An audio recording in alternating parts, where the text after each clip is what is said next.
importance of having a strong culture. Culture inside the organization, knowing who you are, knowing what are the key cultural pillars, what you do and how you do, the behaviors that you have.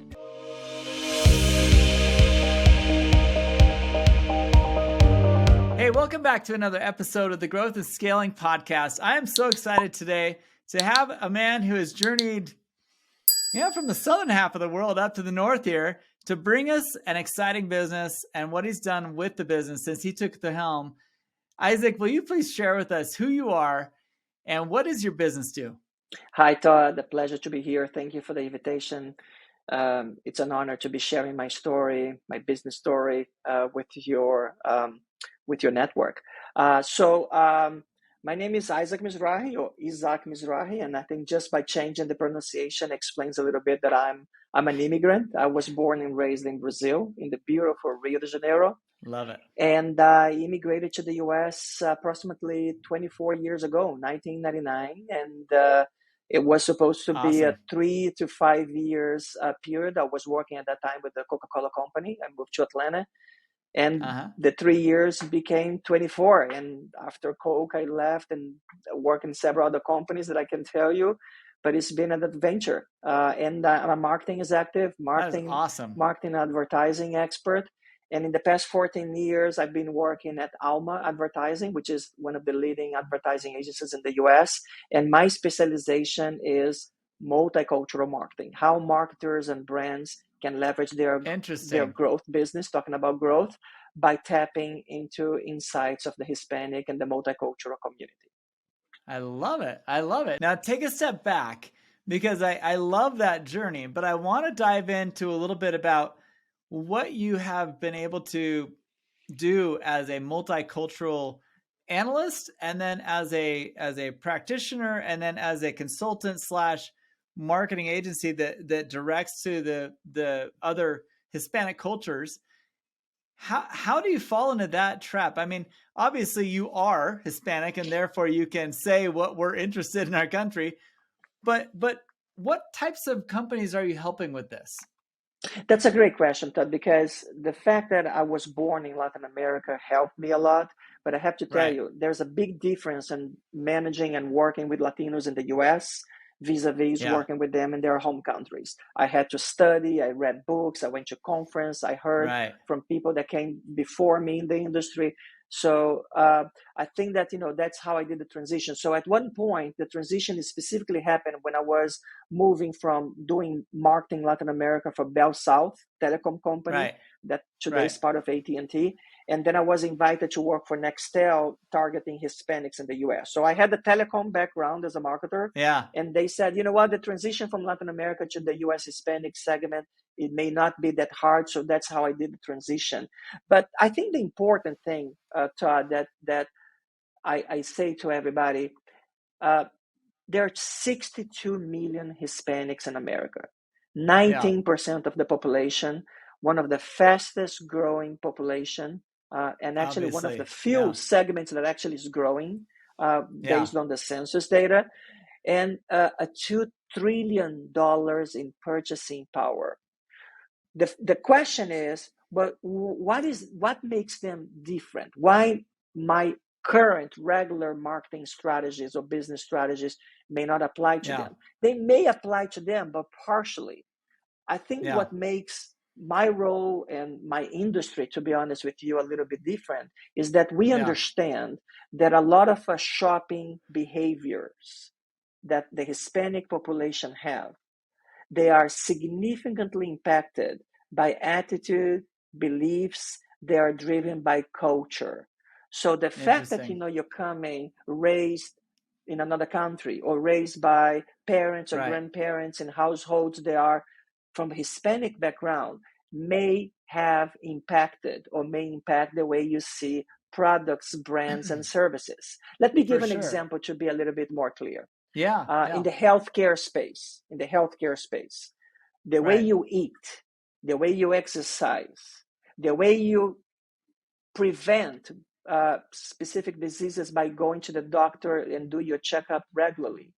These things are impacted by the culture. Hispanics tend to actually not be great in preventions. They take more fatalistic approach. They may say, you may have heard that, if you go to the doctor's going to find something. So I'm not going to the doctor. That's a very, very traditional thinking. A lot of Hispanics, they think like that. But that's the point. There, you're going to the doctor. Hopefully he or she may find something early enough. So there is an environment of culture that surrounds the way you deal with specific categories, in this case, health and wellness. Food, I mentioned food. A lot of Hispanics believe that a healthy meal, it's a meal made from scratch. And that's what makes it healthier.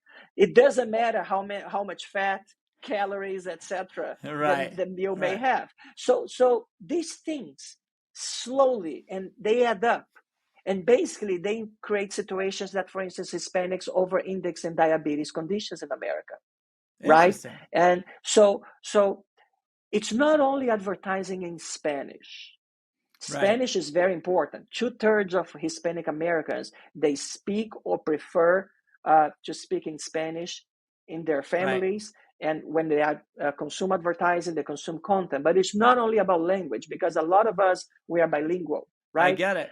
It's about understanding how culture impacts attitudes, beliefs, and behaviors. That's what we do here at Alma. That's what multicultural marketers across America, they do.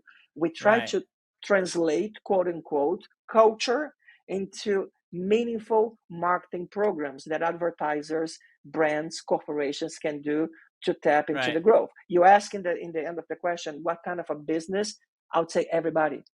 If you are a B2C, if you are a B2C, like a business to consumer, you're probably already engaged directly or indirectly on multicultural marketing, because there are 62 million Hispanics across the country, right? You may do effective marketing or ineffective if you are aware of how to manage this relationship. For sure. But even B2B companies are starting to be more aware. I have a few clients here at Alma that cater to Hispanic small business owners, which is also one of the fastest growth segments within the small business broader segment. So I love it. In the end of the day, when you have critical mass, like 62 million Hispanics with $2 trillion in purchasing powers, it's almost everybody's business to actually wake up and actually take advantage of this growth opportunity.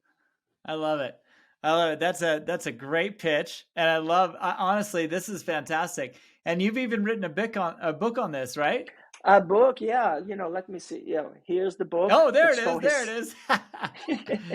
Hispanic Market Power, America's Business Growth Engine. That the title already tells, and I don't know if you can see the little rocket. It's a dollar bill.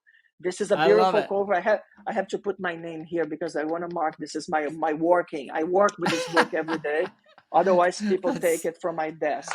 But this is a beautiful cover done by my friend, my colleague, Daniel Correa. So the book has articles that I have been writing over the years at Forbes.com.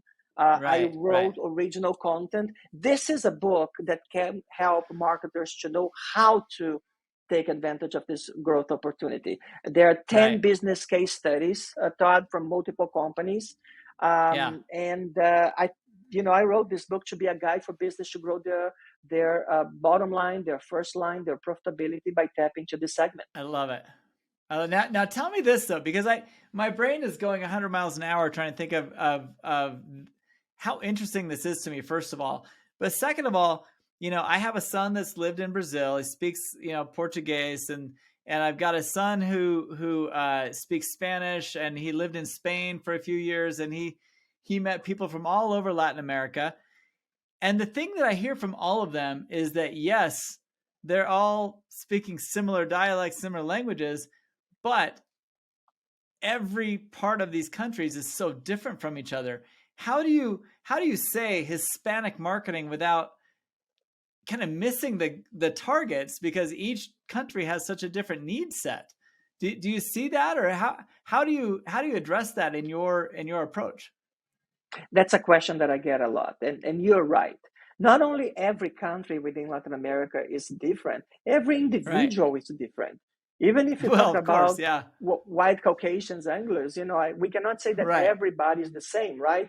I think the interesting thing, there are two things that makes this a little bit more homogeneous. It's not completely one segment homogeneous, but a little bit more. First, the fact that almost 2/3 of Hispanics in America, they come from a Mexican descendants. Either they are Mexicans or they come from Mexican families. So right out of the bat, 2/3 of Hispanics in the US come from the same country. Okay, and that's a significant number. 2/3 is a significant number, right? Then you have Puerto Ricans, you have Cubans, Central America, South America a little bit less, but you have Colombians, Venezuelans, but the majority is from Mexico. And then if you add Puerto Rico and Cuba, Central America a little bit, El Salvador, then you almost get to 85-90%. Now, looking at the differences, but there are a lot of similarities at the high strategic level. Right? They are really foundational elements. There are characteristics, the connection with spirituality, with food, with music, with sports, family connection, collectivism. These are attributes of a segment of a community that actually travel very well with nuances. And I think that's where experts are necessarily, because you may become a little bit stereotypical or preconceived, a little bit biased in your approach.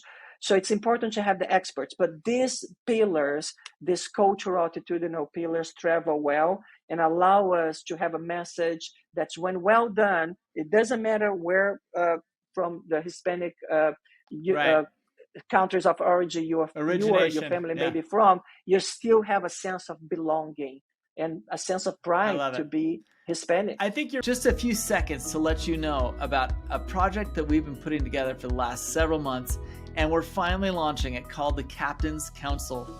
You see, as a CEO or operator of a business, it can feel like you get stuck in your own head a lot of the time. You get challenges that you don't know how to resolve. You get people causing problems in your leadership team that you don't know how to resolve. And it's so hard to overcome those things by yourself. You don't have to anymore. Join the Captain's Council. Captain's Council is a group of other CEOs and operators and owners of businesses where we come together once a month for several hours to discuss the biggest challenges you're facing. You express to the council of 8 to 10 people about what's going on. Where do you feel stuck? And these other people are in the same boat as you. They're running and operating their own businesses. They're your peers. They help you kind of dissect what's happening and help you see things that you may not have seen all by yourself. If you don't have a good, strong network of people around you, come join the Captain's Council. This is going to be something that will change the way you run your business and open your eyes to opportunities that you have never seen without the help of your peer group. Come check it out, captainscouncil.com. Right. I think you're right. I definitely see that. I definitely see a lot of unifying attributes there. And more than the language, all those things you just addressed are very significant in those cultures. So I appreciate that.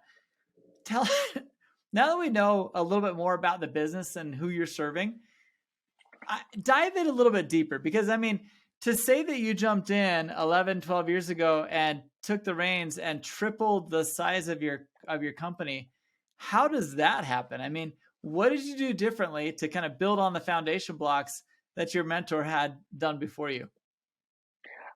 First of all, you don't do that alone. You need a cohesive team that has the same vision and that actually likes to work with each other. I have to tell you that, Todd. Now, one thing that we actually, it was not like on day one that we arrived, we changed everything and everything started to click. It took a good year and a half before we started to see the results of the changes that we are trying to make. And one thing that actually for me made the difference, and if there's one thing that I'd like the people listening or watching this podcast to take away, is the importance of having a strong culture. A few minutes ago, I was talking about culture as a key driver of the Hispanic culture, the Hispanic results. But I think that in a different context, culture inside the organization, knowing who you are, knowing what are the key cultural pillars, what you do and how you do, the behaviors that you have, And also Right. important, what you don't do and behaviors that you don't tolerate was For sure. extremely important to give clarity to us, to our team members. We call them soulmates. Alma means soul in Spanish. So the employees, we call them soulmates. So culture was very important. And our culture has 3 pillars that we discuss under the leadership of our founder, Luis Miguel Messiano, in our leadership team. Um, Curiosity. And Yeah. curiosity is not only like technical curiosity, learning, Right. knowledge Right. curiosity, but there is a sense of never being complacent, right? Love it. Always better, never best. So there is a Love it. broad sense of curiosity. Love it. Collaboration within ourselves. You probably know this very well. An advertising For sure. agency, it's not a sequential linear process. It has a Right. lot of organic collaboration, but also the Right. collaboration with our clients, other agencies. So Right. you have to be very collaborative. You have to know how to get results as a team. And finally, For the sure. third pillar of our culture is accountability. Um, Accountability, understanding that the results of your clients are the key results that you're looking for, and anything Right. in between, recognitions, awards, celebrations, they are great, but they are just steps to get the results that we want, which is growth for our clients. For sure. No, I love it. Honestly, I think that you bringing up and talking so readily about your core values, those really are the driving factors of unifying a team. Would you agree? I agree absolutely. And they seem simple, and Yeah. but They're they are deep. simple because in the reality, the behaviors associated with these values, with these principles, Yes. are the important aspects of it. Because you can have a Yeah. PowerPoint, you can have a laminated little card that you give to every employee. Right. So, for instance, let me give an example what I mean by behaviors, Yeah. without getting to specifics. But there are moments that you have people in your team that may be great at what they do, Right. but they may not fit with the culture of the company or the culture that you want to instigate. For instance, they may Amen. be Yeah. more lone wolf, somebody that doesn't collaborate well. That's more, you know Right. what, Todd, leave me alone. Let me do my thing, and I'll tell you when I'm done. That Right. doesn't work here. That doesn't Right. work Right. in our agency at Alma. And at one Right. point, you may say, "Hey, Todd, imagine that you are this employee. It's not technical skill. You are amazing, but we have to have a good fit. We have to Right. have an environment that people live by the cultural values and principles of this agency. If you are Totally somebody agree. that's complacent, that's not curious, that doesn't feel that you can learn more, you're not going to fit here. So Yeah. these cultural values and principles, they are very simple, but they're very hard to execute because you have to live by them 24/7. Yeah. And Yeah. and do we live 24/7? We try to. And I have to tell you, You it's know, hard because there are moments that you're in the crossroad right. between your principles, your culture, and making money. Right. And there is a Well, good saying. There is a good saying from somebody that called Bill Bernbach. He is the founder of modern advertising agents in the 50s. He has something yeah. that goes like this: a principle is not a principle until it costs you money.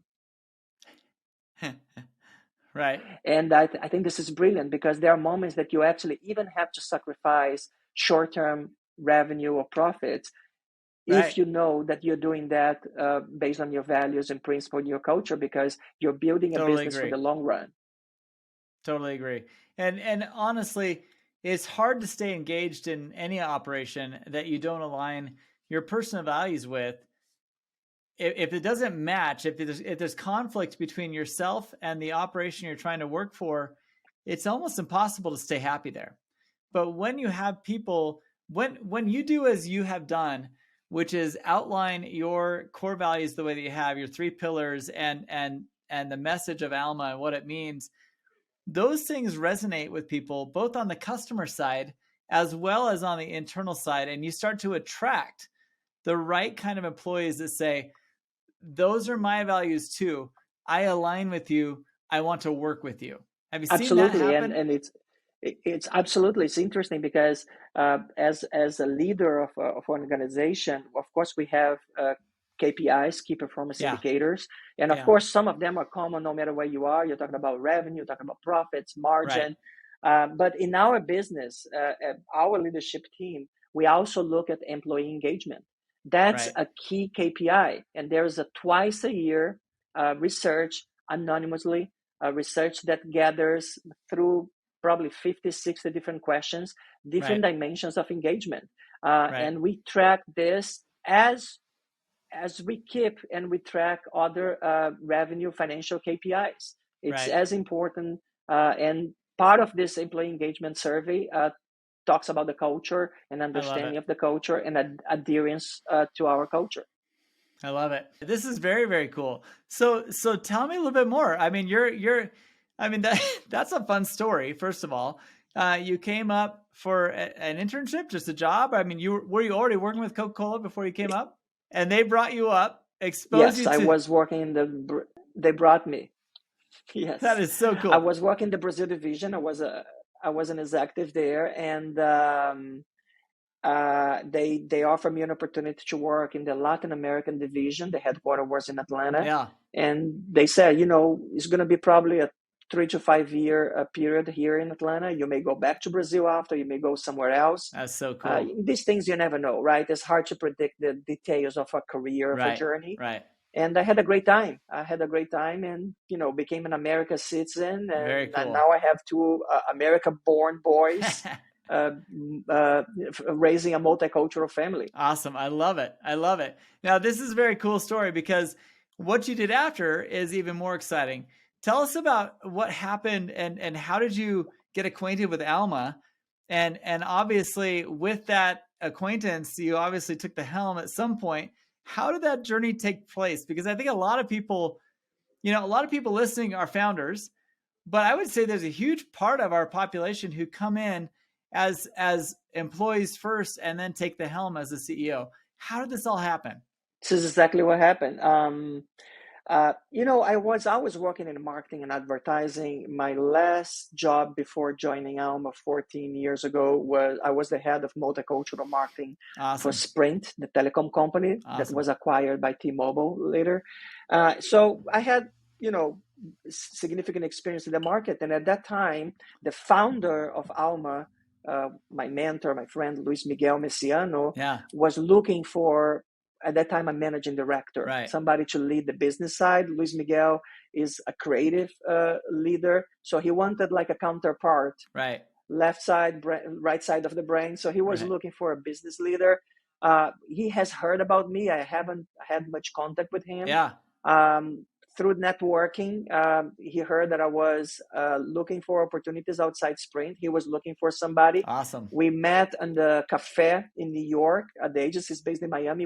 He was visiting New York. I used to live in Washington, D.C. at that time. Right. And what's supposed to be a coffee for 45, 60 minutes was a 3-hour coffee.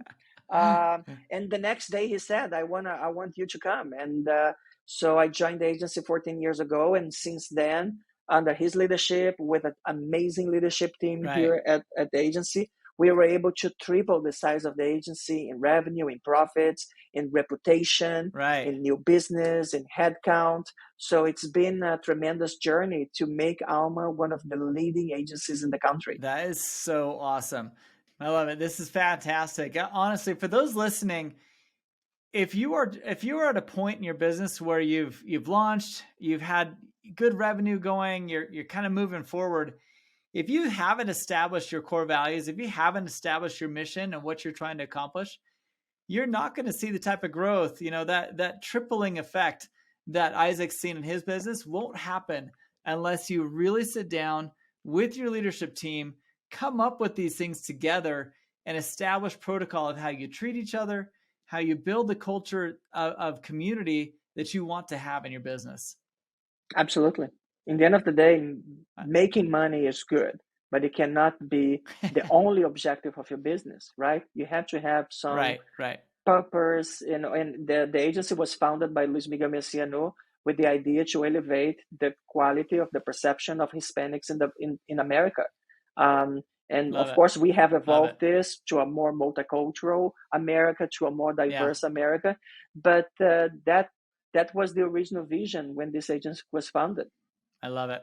I love it. All that being said, I never let a guest go until they've given a shout out to somebody who's inspired them and motivated them. You've mentioned this mentor a few times. Is there anyone else you'd like to mention that has been a pillar behind Uh, you? there are so many people. If you get my book, there's an Yeah, acknowledgments part that has like I probably love 3 it. pages of people, um, from family, from friends, from the people that gave you opportunities, Todd. Because Right, I'm very right. proud of the career that I have, but I have to tell you, not everything was great. I No, actually was fired before. I actually yeah, got or stuck in opportunities that I had to go to somewhere else to make even less money that I was making. yeah, Hard decisions to leave, sometimes something that had more prestige, but I was not right, completely happy and fulfilled. So it right, was not like an easy career. And I had a lot of people that believe in me. Sometimes they tend to believe, they pretended, or they actually believe in me more than I think that I was believing at the time, because there's such a thing as limiting beliefs that we impose in right, ourselves, right? right, Barriers right. that we create in our own mind. So I have former bosses, Rubens Campos, Omar Rodriguez, Fabio Coelho, and several others, including Luis Miguel Messiano, my current boss and founder of the agency. I I love have a it. great team, people that on my side, Alvaro Sunyol, the leadership team of the agency, the people that are under you, right? Because I in the love end it. of the day, they do the work a lot, right? Yeah, And yeah, the clients that believe in you, clients are amazing partners. Ideally, right? When the relationship is that close, totally. it's not really a client relationship. It's much more a Yep, partnership. yep, So I feel that I've been blessed to have people that help me, and also people that are not in the business. They're totally, friends. They're special totally. people that had actually help you in other dimensions of your life. Uh, Friendship, people that ground you and keep you Yeah, honest, right? And humble you, people that open you other passions. I'm I love passionate it. about sports. I'm passionate about spirituality. So there are Love it. other aspects of you that's not only the CEO, the business leader. I think that helps you to be the best version of yourself. I love it. I love it. Wonderful discussion today, Isaac. I really, really appreciate you being on the show with us today. We're going to post links in the show notes to your book, to your Good, good. business, The book, and totally. Hispanic Market Power is the name of the book. Power. Yes, and Yeah, there's a website, www.hispanicmarketpower.com. The book is love it. available by Routledge Publishing House. It's available at Amazon. In the website, there are links to purchase. And we are also Love on it. social media, on Instagram, on Facebook. And I hope the people listening and watching this podcast can buy it, leave comments. And I love it. honestly, I hope that this can help grow their business. I hope so too. And I think that for those listening who haven't tapped into the Latino market, now is the time. Yeah, absolutely. Yesterday was the time. It's already late, but Yesterday we are was here the to time. help. Get on it. Thank you so much for being here today, and we appreciate you being on the show. Thank you, Todd. Appreciate it. Thank you for welcoming and a great conversation. I hope you liked that episode as much as I did. I had a wonderful post-interview conversation with Isaac. Just love his story. What an amazing man. What an amazing executive. I'm so glad he's running this company because he is one of those great thinkers, one of those great adaptive thinkers who is able to take something that was already working and turn it into something that was amazing. So thank you for being here. Honestly, I hope there was nuggets in there that you are able to take out, plug into your business. If you want more exposure to the Hispanic community, reach out to Isaac. Make sure you get his book because he outlines a strategy that will work for your business. So on your growth and scaling journey, maybe this is the next step. Maybe this is a tap into a marketplace that you didn't even know would explode your business.